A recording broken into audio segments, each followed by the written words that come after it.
Hey everyone, Dave, we're live with everyone. I know, bright and early this morning. Good morning, everybody. This is a great way to start the day. I know it sounds creepy, but I was listening to your podcast this morning, so I already feel like I had a conversation with you this morning, and now we're doing it live. I'm having a moment.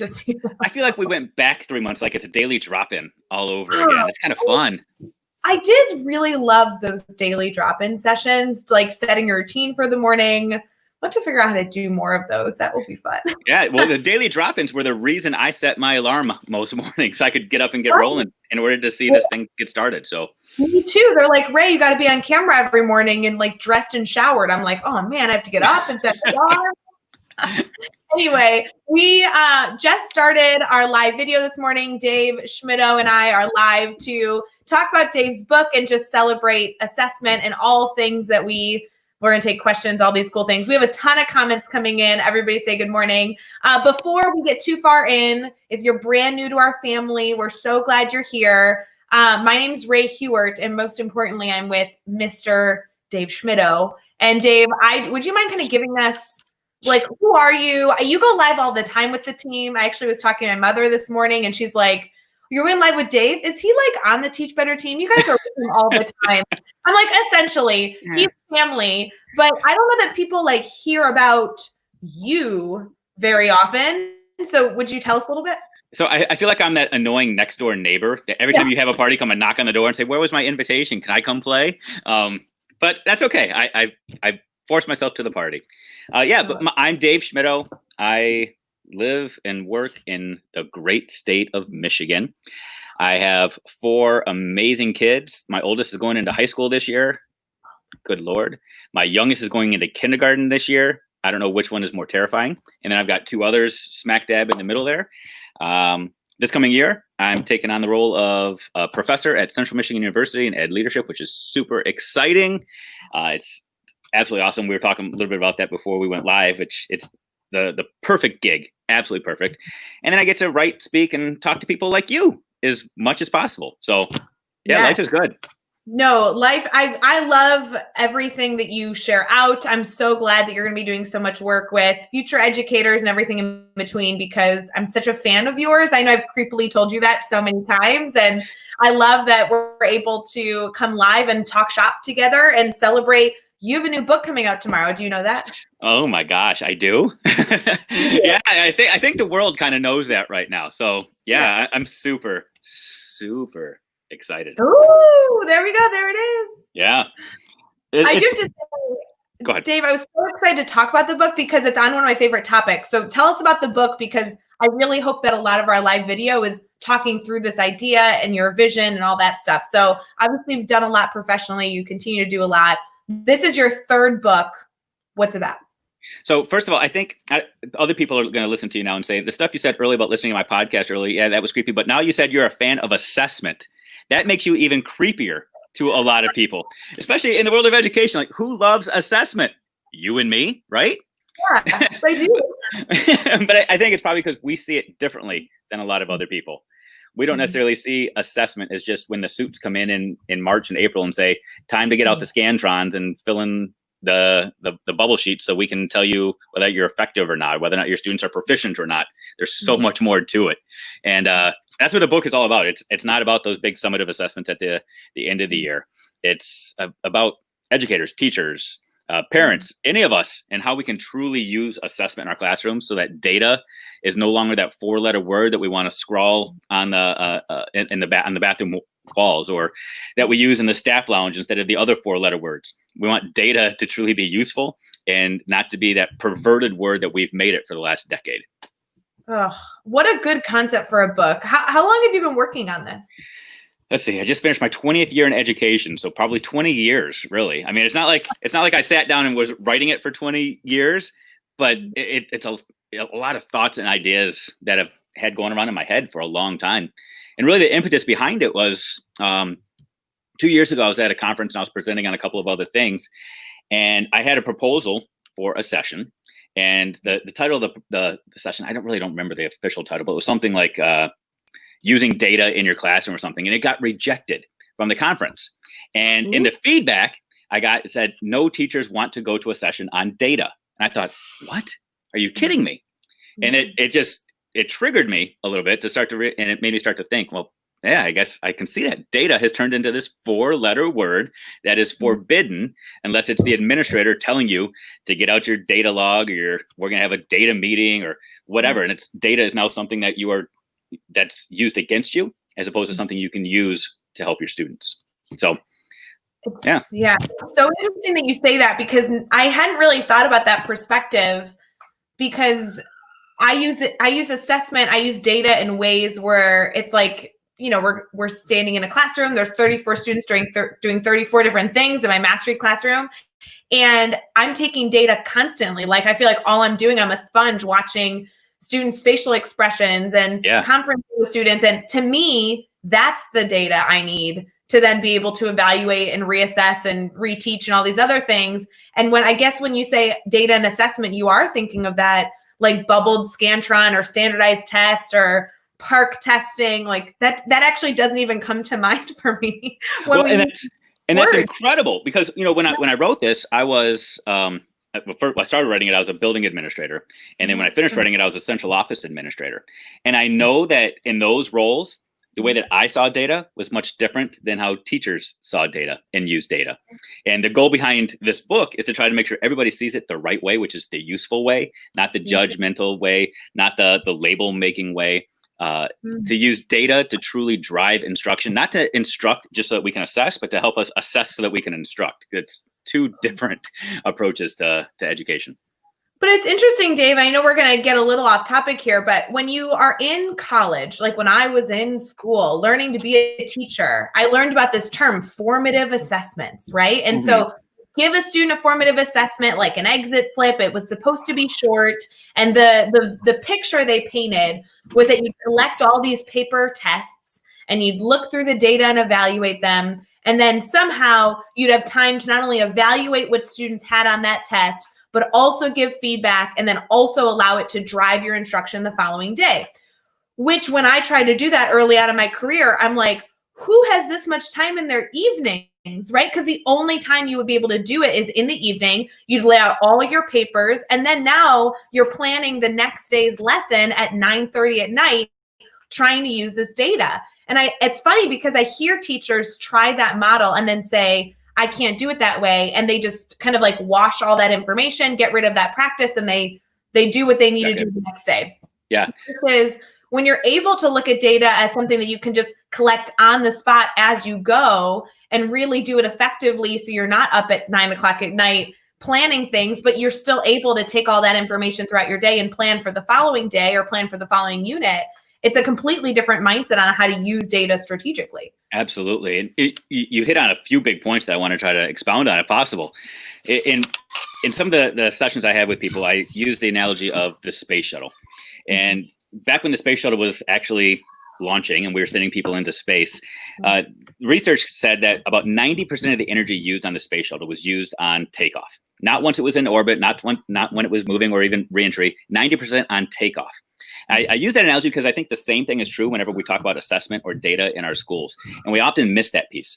We miss that a lot of the energy needs to be used up at the beginning of the conversations when we're first starting our programs and our practices. I think oftentimes what happens is we have teachers or administrators that will watch something like this. They'll watch us for 15, 20 minutes and say, I've got it all figured out. Now I'm going to go to my classroom. I'm just going to implement standards-based grading, or I'm going to change the way I assess.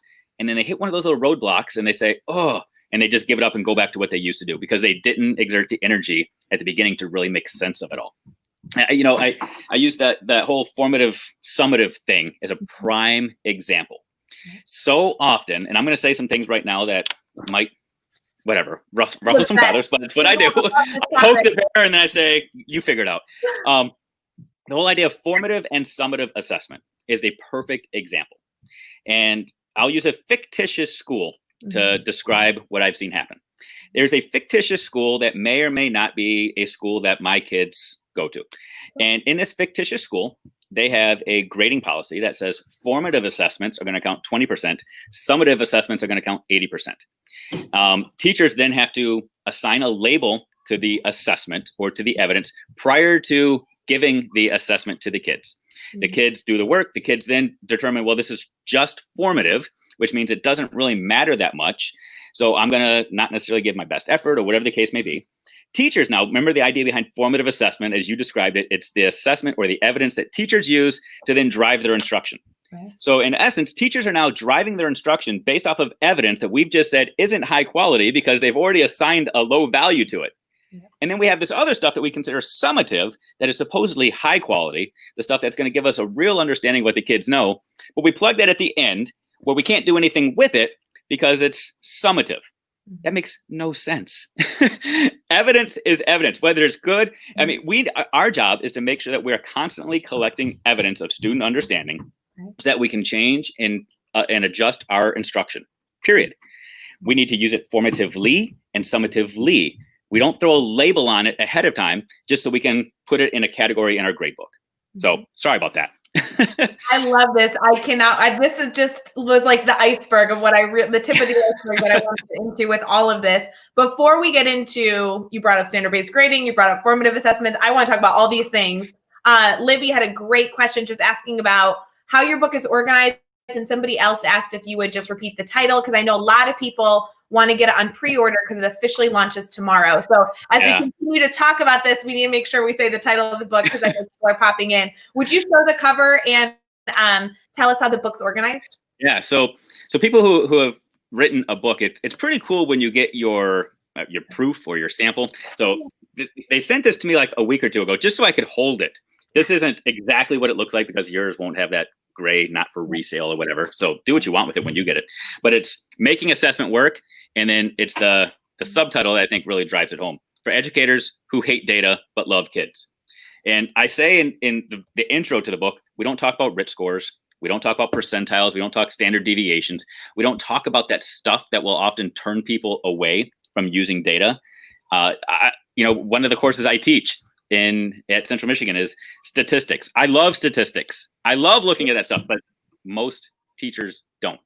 Primarily because of what you described. We just don't have the time. We're focused on teaching the kids, let alone crunching all the numbers.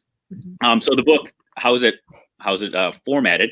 There are stories, there are parables, there are examples, and then practical takeaways in every single chapter. When I first started creating the outline for it, I quickly realized that the book was going to be like 700 pages long because there was so much I wanted to write. But I shrunk it down to 130-ish pages just so that it was practical and useful for teachers. There you go.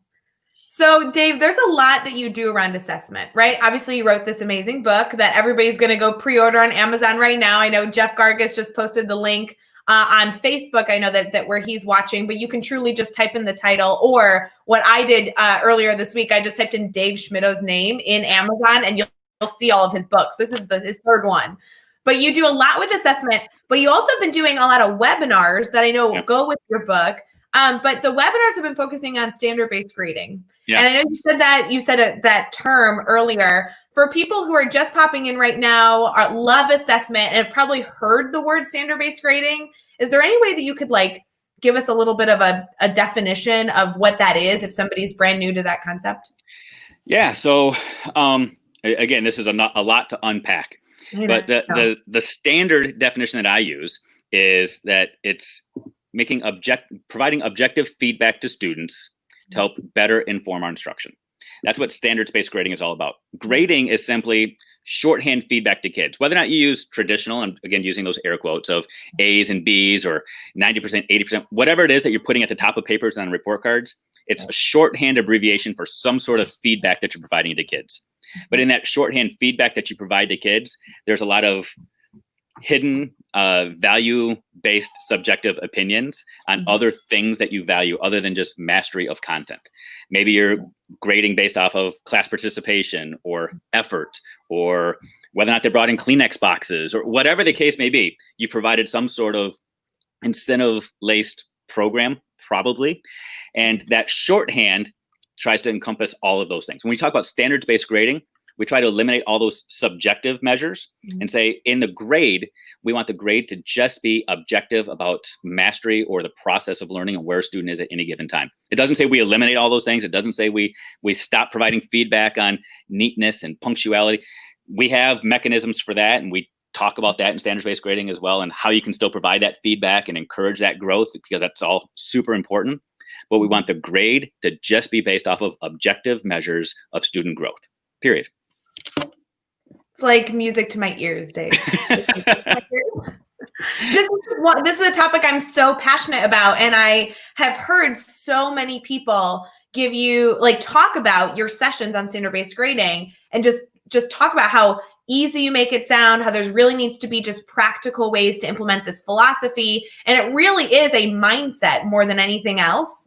And it's so fascinating, getting to talk to you about it, because I just have always heard through the grapevine, oh, you want to talk about grading assessment? Do you know Dave Schmittou? And I'm like, oh, it's so fun to actually be here talking to you, because these are concepts that get me going. It's so fun. I do love all these people are saying that they have pre-ordered it or ordered the book already. So that's super exciting. We did just get a question about, have you included strategies and templates for students to peer and self-assess their own learning? And Dave, students being reflective and, taking ownership over their learning is a huge success for any classroom. Do you touch on that at all in the book? Yeah, actually, going back to that idea of standards-based grading, I think it's important for us to recognize that a buzzword or a tagline I use all the time is that there's no standard way to do standards-based grading. So you still have autonomy within your classroom and your school, which is super cool. Some of the templates that I provide in the book for this are new and novel, but there are also times in here where I simply reference other people and their strategy. Like the grid method, for example, is a perfect example for that. It's an amazing opportunity for students to assess their progress, for you as the teacher to be able to provide that real-time feedback to them and to monitor their growth and progress throughout. And again, I offer samples in this book as well of things that I've seen other people do in their classrooms around the country or in Canada, and things that I wish I had done in my classroom. I spent 8 years in the classroom, and I know that I would do every single thing differently now when I look back on it, because I've learned so much and I've grown so much. And I hope that 10 years into the future, I'll look back and say, wow, where I was in 2020 is nowhere near where I am right now. I hope I can continue to grow and can steal ideas from other people that maybe in my next book can make their way into that. Well, and that's kind of the fun part, assessment specifically, grading specifically. And I'm so confident other areas have this as well. But it's so fun to read different books on assessment and grading, participate in different webinars or trainings on grading and assessment, because you always pick up quick little tips. As long as you're in the right session or reading the right book, where it's not just this overarching philosophy, but you really can find those strategies that you can take back into your classroom to make you a more effective teacher in this area. There are so many educators out there with so many ideas on how to set things up strategically, how to introduce this concept to your students, how to be consistent with all of these pieces. And the more we can collect those strategies for our toolbox, really allows us to do these concepts better every single time. Absolutely. We not only, enter into our classrooms, but every time we refresh our procedures as we go. So it's always so fun to include, those types of ideas in a book, because I agree, 8 years ago when I started using this philosophy, I wasn't doing half the things I'm doing now, because I've learned that, as I was growing as an educator, I've grown enough where now I can watch my students develop their opinions of these concepts and be reflective and peer assess, which are not things that I really started with early on. I didn't really know until I sat in on training and read books and all that stuff. And I think you can probably relate to this as well, that each year you tweak it a little bit more too, and you grow and you evolve. Yeah, one of the things I want to put out there in response to that question again is that this book, it's not like Pinterest or Teacher Pay Teacher. This isn't something where you can just take it and cut and paste it and say, I'm just going to do what this book says. It's not a how-to manual. Right. I modeled it after Rick Wormeli, who I consider my godfather of education. Rick Wormeli is, if you don't read anything I put out there, go Google Rick Wormeli right now. Because Rick Wormeli is that guy who 12 years ago proverbially slapped me across the face. Mm-hmm. And I sat in a session with him, and after I left, I thought, oh my gosh, I don't have a clue what I'm doing or what to do next. And that's the goal, is for somebody to ask you those questions that you can start to evolve your own thinking and start to create things that work best for you. And that's hopefully what I've done in this book, is I've given you enough so that you can get moving. I believe that you can't steer a parked car, so I wanted to be able to get you moving a little bit, but then I want you to take the wheel and to make it work for you in your own classroom, in your own school. It's funny, isn't there always a shift?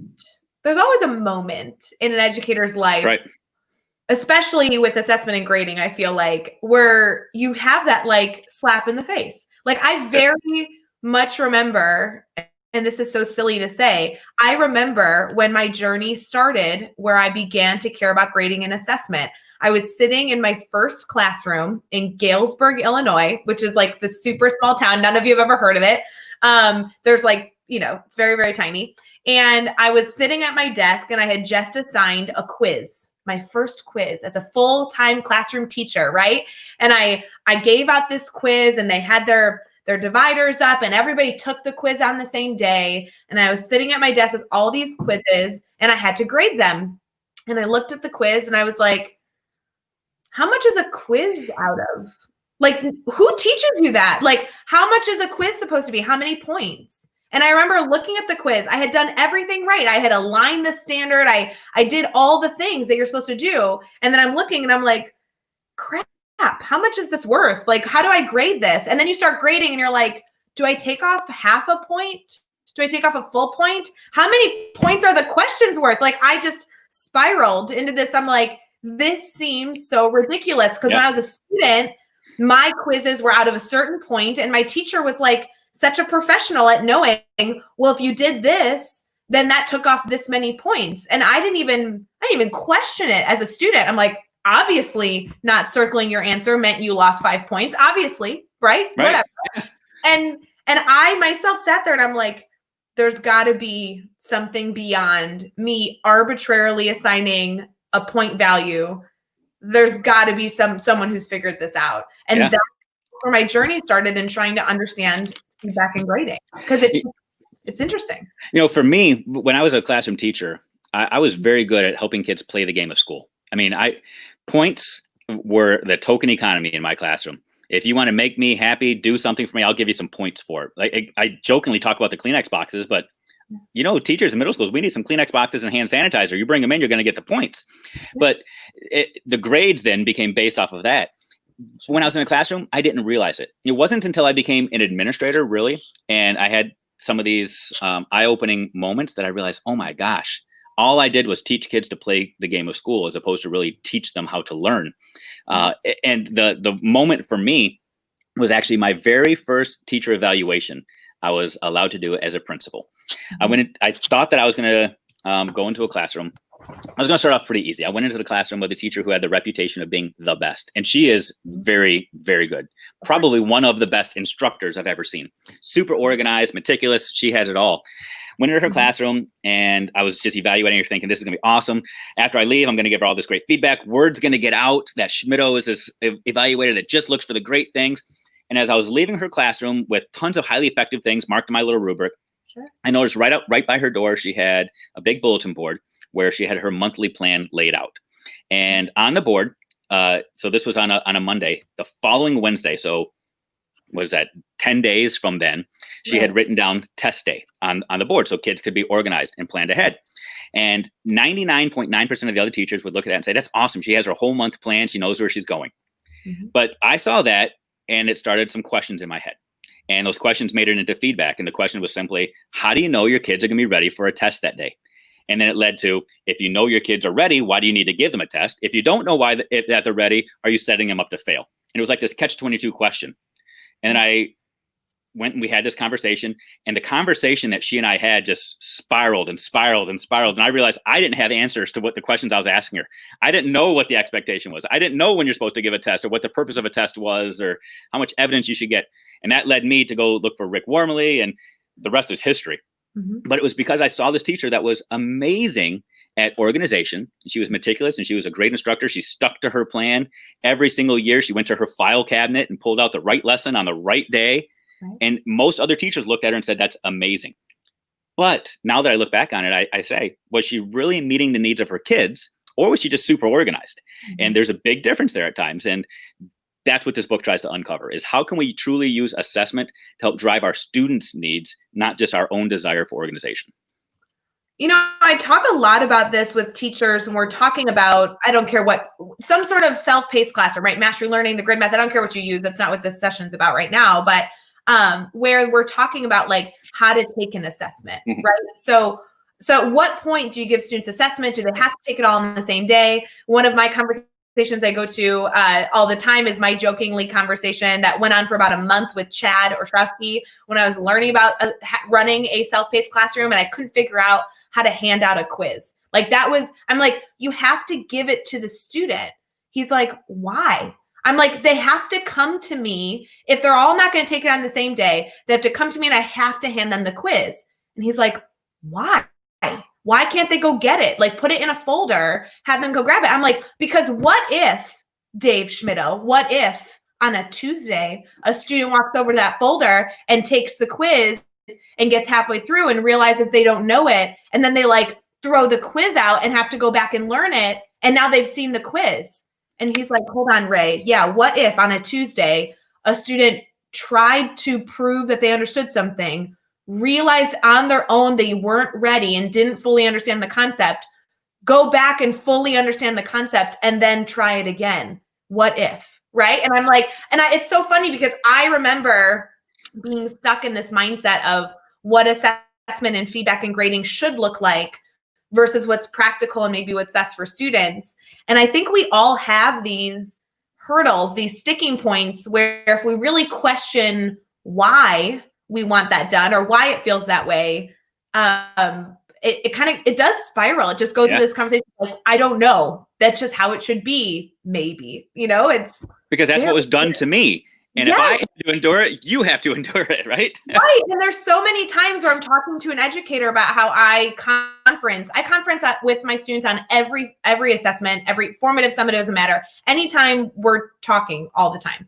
And it's really hard to teach a teacher and kind of get them out of that mindset of like, it's okay that an evaluation can be a conversation. You're a professional. You have the professional skills to evaluate if a student knows something. And if that means that you might have a question or two you're asking, that solving a problem or whatever, that's fine. But you're a professional. You can evaluate if they know something. And that's a really hard concept for a teacher who believes they can't evaluate if a student knows something. A piece of paper has to, right? It's like very weird. And oftentimes we then look at that piece of paper, and if that piece of paper doesn't match with what we had in our heart or our gut about what we thought about the student, we just dismiss the piece of paper anyway. I mean, so yeah. There are so many things that I think at times in schools, we have a confirmation bias where we tend to think every kid knows everything because I've looked at little Johnny or little Susie in the front row, nod their head and raising their hand. So every kid must know this. Or the exact opposite. We call on little Johnny or little Susie and they didn't know. So every single kid doesn't. So we tend to have these self-fulfilling prophecies or things that happen in our classrooms, or we have excuses as to why we can't or shouldn't do these things. Like you just talked about a lot of them where you had your first conversations with Chad and just these questions. I've heard oftentimes from teachers who hear the stuff and they say, this is all amazing, but my administrator doesn't believe this. How am I supposed to do this with my administrator if they just want me to have standard letter grades, or I'm just supposed to follow the pacing guide and every single Friday I have to have this quiz or this assessment? What am I supposed to do? Well, we outline that in the book too. We talk about how you can live within the box and still meet the needs of your kids. So, well, and I love that phrase, Dave. And I live in the box and still do what's best for students. There are a lot of teachers, I know you work with them. I have conversations constantly that teachers are like, well, I love to do that, but I have these hurdles, these parameters put in place. And my answer is, then we're going to work with those for the time being. And then we're also going to add another layer where maybe we start to question why those hurdles or boundaries exist and start having conversations. This shift does not happen overnight. It doesn't happen overnight for a teacher. It doesn't happen overnight for a student. It doesn't happen overnight for a parent. We have to work together for this cohesive idea, and it can take years.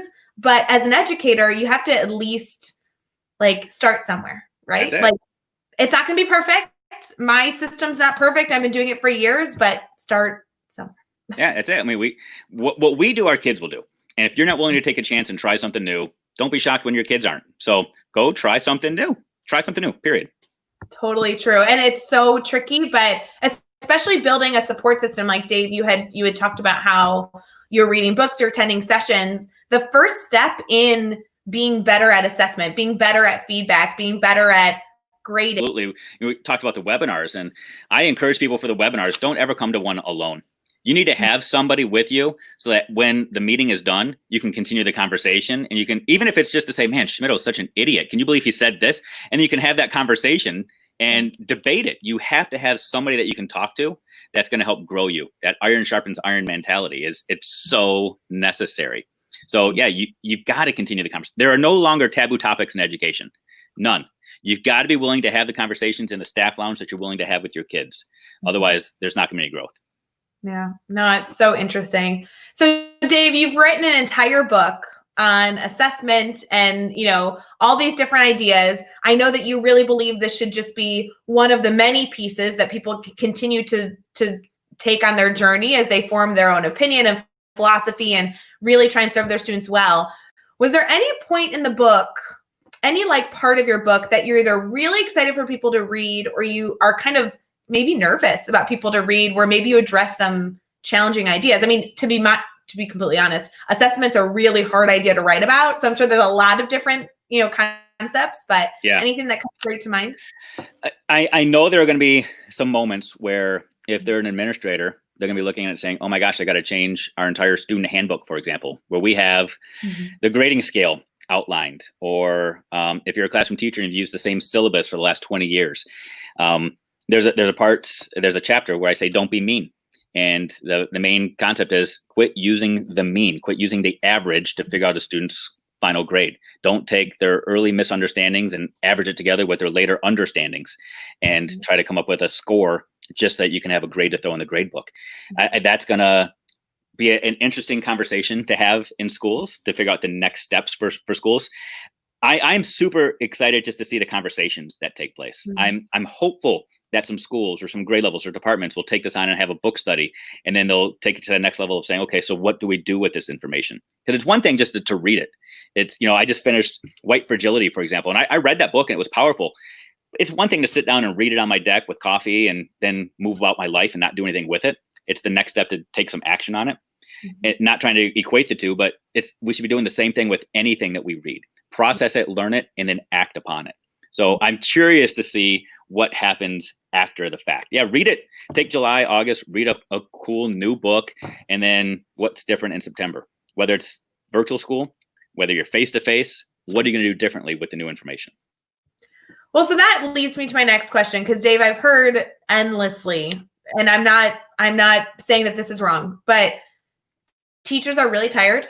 We've had a really hard, end of last year. We've barely gotten a summer. Many teachers have actually continued their learning and tried to be as prepared as possible for this new school year. Now we're entering the school year with every unknown possible. And we're in a very interesting time in education and interesting time in the world. And so a lot of teachers right now don't want to learn. They have too much on their plate, right? So if they're going to choose to do one thing, and maybe it's, just a handful of things, but if they're going to choose to really dedicate themselves to grow in one area, I actually believe that feedback, grading, and assessment is very timely right now. Do you agree with that? And why do you think that is? Yeah, I think, first of all, I think one of the reasons we're all so tired is because I feel like for the last 6-7 months, people have been trying to get us to buy into doing things differently. Yet another catchphrase I use all the time is if you get people to weigh in, you don't have to get them to buy in. And there were a lot of teachers that felt like things were being done to them that they didn't necessarily have a voice in the process. And I'm seeing that my social media feed a lot right now, coming up with what's happening in the fall. A lot of people feel like things are just being decided without their input. Okay. But teachers, regardless of what platform you're asked to deliver instruction to next year, you have to remember you have a lot of control. You have a lot of power. One of the biggest things that you control in your classroom is this conversation. Not just how you're going to grade, not just how you're going to assess, but truly you do have a tremendous amount of power over even what is taught. You have standards that you have to cover, that students have to master. But the number of standards that are required for students it's truly, I'm going to tell you right now, it is impossible to have your students, every single student in your class, master every single standard. In 6th grade, for example, if you're in a Common Core state, there are 257 standards for a student to master with the 4 core classes of math, science, language arts, and social studies. 257 in a 180-day school year. That's if the students aren't absent, if you're not absent, 257 in 180 days. That's impossible. So somehow, some way, you as the teacher have to decide what's the focus, what's the most essential, what's the most important, what am I willing to put my career on the line for, what am I willing to put my students' futures on the line for, and say, this is the essential stuff. We do this every day. In our classrooms, we decide whether they're teachable moments, what are the things we need to focus our energy on. Whether or not you are distance learning, whether you're face-to-face, that needs to be your conversation right now. What are those non-negotiables? What are those things that I have to make sure my students master so that they can be successful in a year from now, 2 years from now, 5 years from now, so they can be successful in my class and in other classes, and so that they can truly master it and not just perform well on a test. You've got to look for that endurance, those essential learnings. So if anything else over the next couple of months, that's where I would say, focus your attention. And in my schools, what I tell the teachers is you can teach anything you want to, but the only things you're going to assess are those essentials. Those are the things that you're going to assess. Those are the things you're going to grade. Teach anything you want, but because I know that what we grade is what we value, and what we value is what we instruct. So when I say these are the only things you can grade, that turns into, that's where I'm going to put all my energy and my focus. Sure. Man, I couldn't agree more. I mean, especially depending on what your classroom may or may not look like day to day, and it can change day to day, finding ways to be clear with your feedback and have your students understand what you're teaching, why you're teaching it, and that it's a focus for you is going to be a great idea as you focus on what August and September are going to look like in your classroom, because students are going to be going through a whirlwind of different things, as are teachers and everybody else involved, including our stakeholders. Yeah. So the more clear you can be on what the focus is and how they're doing in that specific area and continue to build them up. Like I talk all the time about finding the moments of success and finding the moments of growth and giving feedback strategically in those areas. Your students are going to feel more successful. Your students are going to have more interest because they're getting information that's relevant to them, right? And that's a big part of all that. That's it. Yeah. I love that people are just sharing their love for you. It's so great. The comments, so good. So many good mic drop moments. I love it. So many different moments of people just reflecting on their time and trying to, be better in assessment. So important. Dave, do you think, buying the book is going to be such a great experience? Reading the book is going to be so valuable. If you had this is going to be really tricky. If you had one tip, like if I wasn't going to read the book and you were like, okay, if you're not going to read the book, what's the one thing you'd like for teachers to chew on? Maybe one idea or one activity they should be doing with their students, one activity they could be doing with their colleagues. What's one thing I can do this afternoon before I even pre-order the book that's going to make me better in feedback and assessment? Okay. This is tricky. This is tricky, right? But you're asking me to practice what I preach and focus on the focus here. So what's the most essential standard from the book? So, somebody early on talked about students' self-assessment and how important that is. And we talk about the fact that in education, we're lifelong learners, so we're students too. I think it's important for us to assess ourselves. And if we're trying to shift, or if I'm trying to get you to shift towards having more objective feedback for your students, do a self-assessment on what elements in your classroom, what elements in your grading are arbitrary or subjective. And arbitrary could be simple as tests on Friday. Why do the kids have to know it by Friday? That's arbitrary. That's something you came up with. Right. Marking periods. Why do we have marking periods every 9 or 10 weeks? Who came up with the idea of having report card grades due every 10 weeks just so that we could send home a report card and say we're done? The standards we have in our classrooms are year-long standards. So what are things that you have in your classroom, in your school, in your policies that are arbitrary and subjective? What do you tell the kids? They have to have their names written in the top upper right-hand corner, or they're not going to get credit. You mentioned circling the right answers. What are the things that you require kids to do that are completely arbitrary and subjective? And then just sit on those for a second. Maybe just make a list of all the things and determine, are these things truly essential for all learners? If so, how can you continue to give students feedback on those things that are important? And how can you pull those out of your grades, out of your assessment? And by assessment, I'm talking about evidence of student learning. I mean, obviously, you can still assess students on those affective behaviors, but how can you pull those out of the grades? And well, that conversation can wait, but just do a quick self-assessment. Where are you in terms of your classroom and making it objective as opposed to having a lot of subjective measures?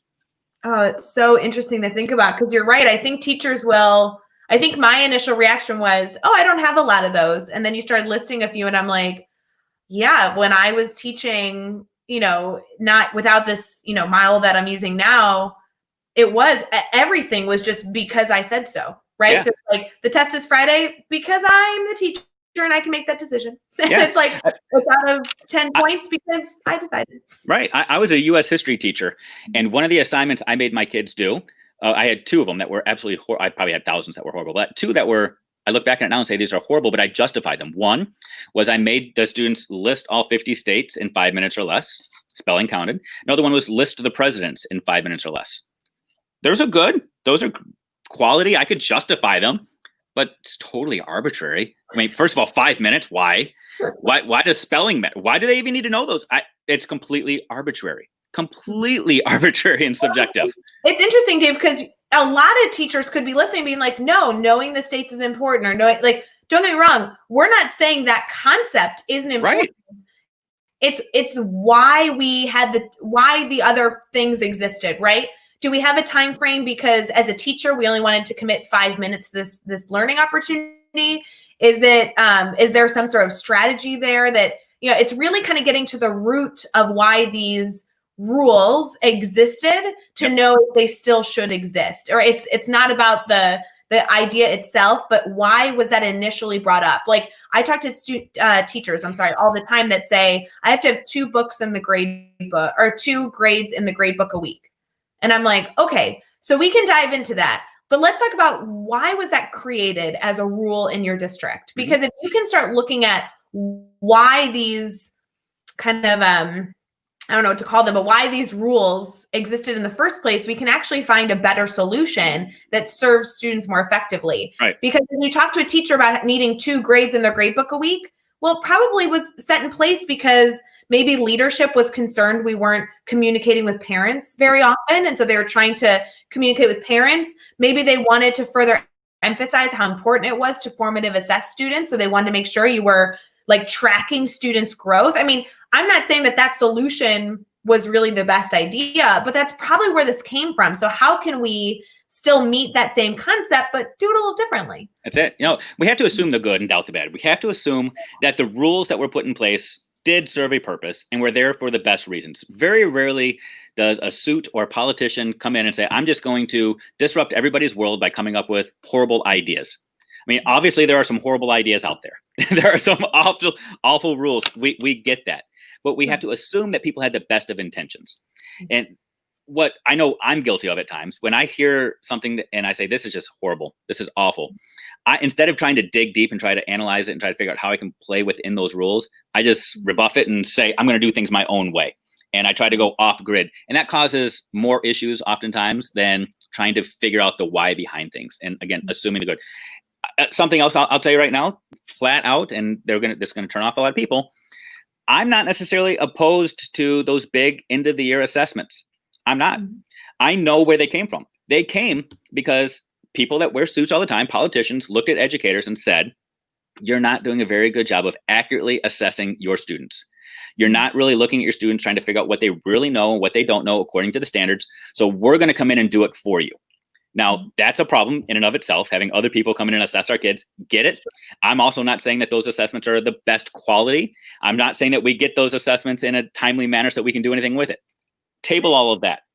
But I'm also a firm believer that if we get to the point where we're actually assessing our students in a real way, in a practical way, in a way that is accurate and valid and reliable, well, we're saying, I know what I'm going to do next, and I'm going to do what I'm going to do differently because I have accurate assessment data, and I'm not just sweeping things under the rug and saying all of my kids get it all the time because I'm this amazing teacher and every word that comes out of my mouth the students memorize. Then maybe those other people will leave us alone and say, okay, they do have this. They understand how to assess kids and how to do things differently. But until that time comes, don't be shocked if the suits continue to come in and say, we'll assess your kids better because we're not necessarily doing it. And that conversation, that example can apply to so many different things in education. As we continue to grow as educators. A lot of the changes that we're making are to policies that really did have a fear. Like in business, we always say, like, speak to the issue, right? So like, what was the concern that they were trying to solve? with this. And when I say they, it could mean you. If you're listening right now, you could have found a rule or solution that you were trying to solve something, and this is then how you did that. But every so often we have to evaluate, was that the right step for students? Was that what really served the community well? Is that still relevant now that the world has changed so much? Should this still exist, in a different time of our lives, in a different time of the world? So really taking the time to have those reflective moments. I like that was your biggest takeaway, is we really need to be learners. We really need to be reflective. And sometimes that's just by having a conversation. Sometimes that's sitting by yourself on your couch and just thinking through some of the policies you have and what you're going to do to support your students. It can be a lot of different, strategies to do that. But looking at those specific things is important. I always go back to my quiz example. Why do I have to hand a quiz to students? And it's like, I don't know. There was a fear, but is there other supports I can put in place to still meet that same outcome and give the ownership back to my students over their learning? The answer was yes. Yeah, absolutely. And I know most of our audience right now believes that mindset of getting better every single day because they're part of the Teach Better community here, which is amazing. But I also know that there are people out there that have the same struggles that I had for so long who, 10 years ago, 20 years ago, I don't know how long ago it was, I was in the poker craze when it was going, when everybody was playing poker. Okay. And there are some people that get the 2-7 offsuit and they sit there and they go all in because they don't want their bluff to be called. No matter what cards they have to be able to outplay everybody else. So they're just going to keep their cards and keep playing as opposed to folding and saying, I'll save it for another day, or I'll try something different. We blame our politicians. We blame the bureaucrats who do this and say that those assessments have been around for so long, or the same textbooks or the same curriculum. It's time to evolve. It's time to change. It's time for us to put our cards down too and say, okay, maybe it's time for me to do some things differently. Yeah. Maybe my token lesson from the file cabinet from 1985 isn't as relevant today as it used to be. Maybe my grading practices aren't as relevant as they used to be. Maybe the assessment or the quiz or the test, whatever. It's just time to be reflective. Look at your actual cards and say, are these the best cards that I could possibly get? Or do I want to put them down and try to take matters into my own hand with something better and different? Well, it's so interesting, that example, because I'm like, yeah, get rid of it all, start over. But let's preface. It doesn't mean you got to get rid of it all. No. The lesson that you had in your filing cabinet that you pull out, there's some comfort there. We're not saying it's not a good lesson. Let's just tweak it. Let's just not make it exactly the same as it was in 1984. Let's look just slightly like, how can I add a different flair? I was on the phone with a teacher last week, and I'm thinking as I was walking through my kitchen and standing out on my porch talking to this teacher about looking at a lesson that she really, really liked. And she's like, but this doesn't really work for all my students, so I shouldn't use it. And I'm like, hold on. It doesn't work for all your students. We can still use it. Is there a way to adapt it? And the silly thing she did, it changed the entire plan of what she was organizing, was just simply to have an audio recorded version of the same activity to meet the needs of her students who struggle with reading. Yeah. And so we're not saying that worksheet that you like or that activity or that project is outdated, therefore it shouldn't exist. But when you add these little tweaks that either incorporate technology or allow for student voice and choice and allow for you to be more strategic with your feedback, that's how you elevate a lesson to make sure you're reaching all your learners. So good. And that example is so spot on perfect. I mean, we're talking about a book here, but I also understand, Ray, that not everybody reads books, right? Not everybody does. And that's okay. And so maybe you are the type of person that likes to sit down and read a book and think. And if that's you, awesome, go for it. In your classroom, you might have some students that actually like to pick up the textbook and read for some twisted reason. Awesome. You might have other students that say, no, I just pick up everything the teacher tells me. So maybe you need to have an audio version, like a book. Maybe there's an audio version of the book. Maybe you like to have interactive activities. So there's a webinar for you that teaches the same. We do it in the real world for us. We're talking through these concepts on Facebook and Twitter and Twitch right now because we know that there are different platforms for people. It's the same content, just through different methods and different modes. And a lot of the feedback that I'm getting, that the way that I'm assessing is just looking at the comments in this thread, trying to figure out are there things that I'm missing or things that need to be addressed. It's the same mindset in our classrooms. You can present the same information in lots of different ways, different modalities. You have to make sure that you're meeting the needs of your students and your learners, though. I could easily say, nope, you want to get it? Here's the book. Go read it. And then peace out. We're done. And save everybody 50 minutes of the morning. Yeah. But we understand that there are some people watching right now that will never get this book. Okay, don't get the book. That's fine. My publisher probably doesn't want me to say that, but that's okay. we can still get you the information in another way. We can still have the conversation. We can still grow. We can still learn, because that's what we do as educators. We find our learners and say, what can we do to grow together? Yeah, I'll tell a little sneaky tip that Dave, we've had this conversation. We actually referred to your book coming out on the recent episode of Teach Better Talk podcast, that you have a lot of content out there. One of which is that you can get one of your books on your podcast just by listening to it. And I learned that because I went to Dave in a private conversation. I'm like, Dave, I had an IEP for reading. I still use that card sometimes. I can't sit down and read a book. I don't consume that way. I'm still that student at my age this far in education. And Dave's like, it's fine. I'll send you a PDF. And like, then my computer reads it to me. I talk to people all the time. I listen to 95% of my content at this point. I just keep embracing. I pick a higher number every time, because even the emails I was responding to this morning, if you got an email from me this morning, I didn't read it. I audio listened to it because my computer reads it to me. And you can do the same things with these books, either by listening to a video or getting it on your Kindle and having it read it to you. There's a lot of things we do that you can do still for your students, and it just takes a little bit of tech. It's fine. That's it. That's exactly it. Right. Well, we have been live for almost an hour. So if you have any final questions for Dave, feel free to type them in the comments on your phone or on your computer, depending on where you're streaming this video. Even if you're catching this, by the way, and we're not live, feel free to tag us. We'd love to talk shop about assessment. Dave Schmittou is literally going to be live all week long, because this book is such a great concept, and it's been available on pre-order, but actually launches tomorrow, which is a huge deal. Dave, will you tell us again, name of the book, where we can get it on Amazon, all that stuff, all the information? You got it. So this is what it looks like. How do you hold it in front of the camera? There we go.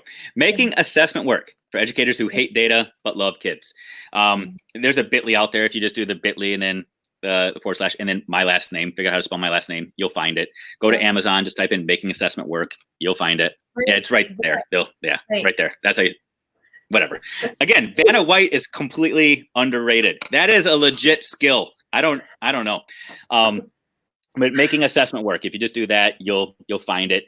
You can get it on Amazon, Barnes and Noble. If you order it now, it'll just be like it's live, because it's just going to get shipped out to you tomorrow. So go ahead and order it now. You can get it anywhere you get your books. Anywhere you get your book, because I love it. And Dave, I know you've done a ton in this space. This is your third book, and we just love that I personally, I won't speak for the entire team, even though I know it's true, Go but ahead. I just love that your content is real, it's honest, it's research supported, but very like just tactical, and like in a way that I, as a teacher in a 6th grade classroom in Central Illinois, I'm going to be able to take these ideas and continue to serve my students well and have these good conversations. So I love the work you do. I really appreciate it. And people should stay connected to you. Would you share a little bit about that, your podcast, and like where people can find you on Twitter, kind of all that information? Hey, again, if you can figure out how to spell my last name, you can find me. I'm at Dave Schmittou on Twitter. I'm at Dave Schmittou on Instagram. My website is schmittou.net. So Schmittou is the go-to. Podcast is called Lasting Learning, but if you go to Apple, iTunes, or Spotify and just type in Schmittou, that's the podcast that will come up. So find me. And I just want to brag on the fact that Dave is a Team Ray fan, because I can say his last name and I can spell it. So that's not why I'm a Team Ray fan. That's just a bonus. Yeah, no, I joke with Chad all the time. Chad Ostrowski, the CEO of the Teach Better team. I cannot spell his last name for the life of me. And his response to me when I told him that a few weeks ago, he was like, "But you can spell Schmittou? I don't understand." That's awesome. Like, yeah, that obviously was a major priority, learning how to spell Schmittou. So that's amazing. Love it. Well, for everyone listening, we're so glad you were here. Thank you for joining us for this hour conversation on assessment. Dave is going to be doing this literally all week long, and you're going live with Mandy Freilich, who is outstanding. I can't wait for you to talk shop with her. I know Jeff Gargas, Chad Ostrowski, Caitlin Giordano is going live with you this week. So much going on, and there's probably even more I'm missing. I'm sorry, but you are all over. So make sure you continue to pop into these great conversations, and let's try and just be a little bit better every single day, especially in this area. So thank you for joining us, Dave. I really appreciate it. Thank you. I appreciate it. For everyone else, we will see you a little later, and hopefully you're joining us for a week of fun. So we'll see you.